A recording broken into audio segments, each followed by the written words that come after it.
Hello बच्चों, स्वागत है आपका अपने चैनल तैयारी जीत में। आज हम देखने वाले हैं 8th ग्रेड अभ्यास पुस्तिका 2023-24 कक्षा 7 विषय संस्कृत के पाठ एकादशः अमृतवाणी संस्कृत भाषा का हल। यहाँ पर ये नई पुस्तक है, आपको ये 2023-24 में मिली हुई है, जिस प्रकार से यहाँ पर दिख रही है।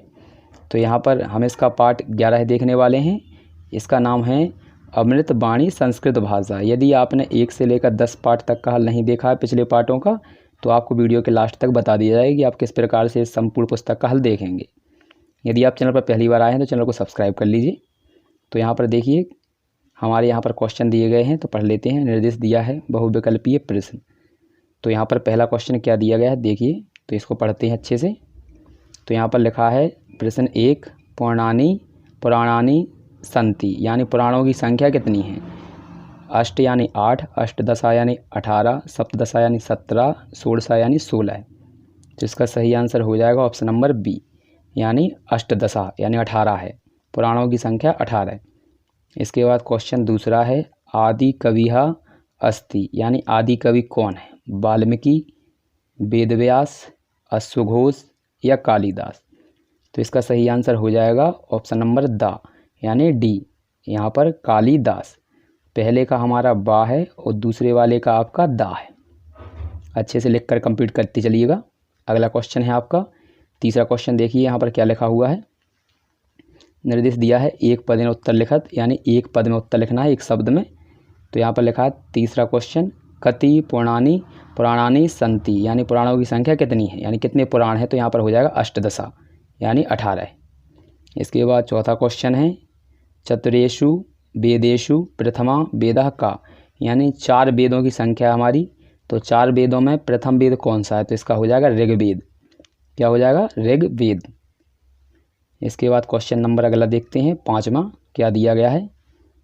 तो यहाँ पर दिया गया 5वां, यहाँ पर लिखा है संकराकाया कस्या भाषा उपयोगिता समीचीना अस्ति। तो इसका हो जाएगा आपका संस्कृतम। इसके बाद अगला क्वेश्चन है आपका, तो यहाँ पर लिखा है, तो देखिए अच्छे से, मातुर ग्रामा कस्मेन प्रदेशे अस्ति, यानी मातुर ग्राम कहाँ पर है, किस प्रदेश में है। तो इसका हो जाएगा यहाँ पर कर्नाटक है, यानी कर्नाटक में। अगला क्वेश्चन 7वां, ये रहा हमारा क्वेश्चन नंबर 7। तो देखिए क्या लिखा है। तो यहाँ पर दिया गया है निर्देश एक वाक्य उत्तरम लिखत, यानी एक वाक्य में उत्तर लिखिए। तो यहाँ पर क्वेश्चन 7वां लिखा है संस्कृत भाषायाः आदि कवि का अस्ति, संस्कृत भाषा के आदि कवि कौन है। तो संस्कृत भाषाया आदि कवि वाल्मीकियम अस्ति, कौन है, वाल्मीकि जी हैं।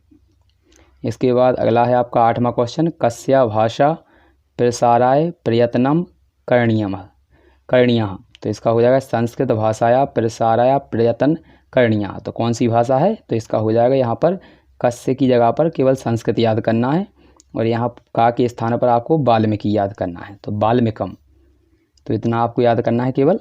इसके बाद क्वेश्चन से ही लेना है। इसके बाद 9वां क्वेश्चन है उपनिषेधः कति संख्याकः अस्ति, यानी उपनिषेधों की संख्या कितनी है।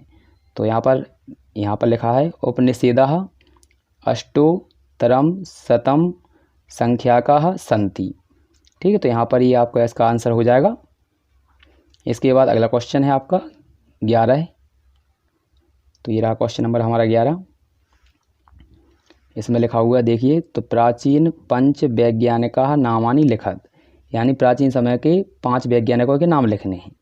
तो पहले हमारे वैज्ञानिक थे पाणिनिः, दूसरे थे पतंजलिः, इसके बाद काणाद, और इसके बाद आर्यभट्टः, और यहाँ पर भास्कराचार्य। तो ये आपके 5 वैज्ञानिक थे। इसके अलावा भी बहुत से थे, लेकिन यहाँ पर इन्हीं का चर्चा किया गया है। अगला क्वेश्चन दिया गया है आपका इसका खा, तो चतुर्वेदानाम नामानि लिखत, यानी 4 वेदों के नाम लिखने हैं। तो यहाँ पर पहला वेद है ऋग्वेद, दूसरा यजुर्वेद, तीसरा सामवेद, और लास्ट है आपका अथर्ववेद। तो ये आपके 4 वेद हैं, इनके नाम हमने लिख लिए हैं। क्वेश्चन नंबर 11 कंप्लीट होता है। इसके बाद हमारा क्वेश्चन है 12, जो इसका लास्ट है। तो देखिए यहाँ पर क्या लिखा है क्वेश्चन नंबर 12 में। तो यहाँ पर लिखा हुआ है यहाँ पर अधोलिखितेषु गणनाम, यानी संख्यानाम संस्कृत शब्देषु लिखत, यानी यहाँ पर जो नीचे संख्या दी गई हैं इनको संस्कृत में बदलना है। तो देखिए 11 को बोलते हैं एकादशा, 16 को बोलते हैं षोडशा, 6 को बोलते हैं षट, इसके बाद 18 को बोलते हैं अष्टदशा, 20 को बोलते हैं विसंता। ठीक है, यहाँ पर विसंती ही, तो यहाँ पर ये हो जाएंगे, अच्छे से इनको लिख लीजिए। इसके बाद अगला क्वेश्चन है आपका इसका, ये का कबूतर था, ये यहाँ पर खा खरगोश हो जाएगा। तो देखिए क्या लिखा है इसका, तो यहाँ पर दिया गया है वेदांग, यहाँ पर वेदों की संख्या पूछिए कितने हैं यहाँ पर। ठीक है, तो यहाँ पर लिखा है वेद गणनानि कति नामानि लिखत। तो यहाँ पर देखिए, तो शिक्षा, कल्पः, ज्योतिष, छंदः, व्याकरणम, निरुक्तम इति षट वेदगणना लिखत।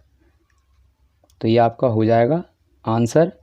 तो यहाँ पर ये इस पार्ट का कंप्लीट आंसर हो चुका है। इसके बाद अगली वीडियो में हम अगले वाले पार्ट का हल देखेंगे। और यहाँ पर आपको यहाँ पर प्ले लिस्ट दिख रही होगी, इस पर जैसे ही आप क्लिक करेंगे तो यहाँ पर आपको सभी पार्ट खुल जाएंगे, एक से लेकर पूरे कंप्लीट पार्ट। तो यहाँ पर क्लिक करिए और यहाँ पर संपूर्ण पुस्तक का हल देखिए।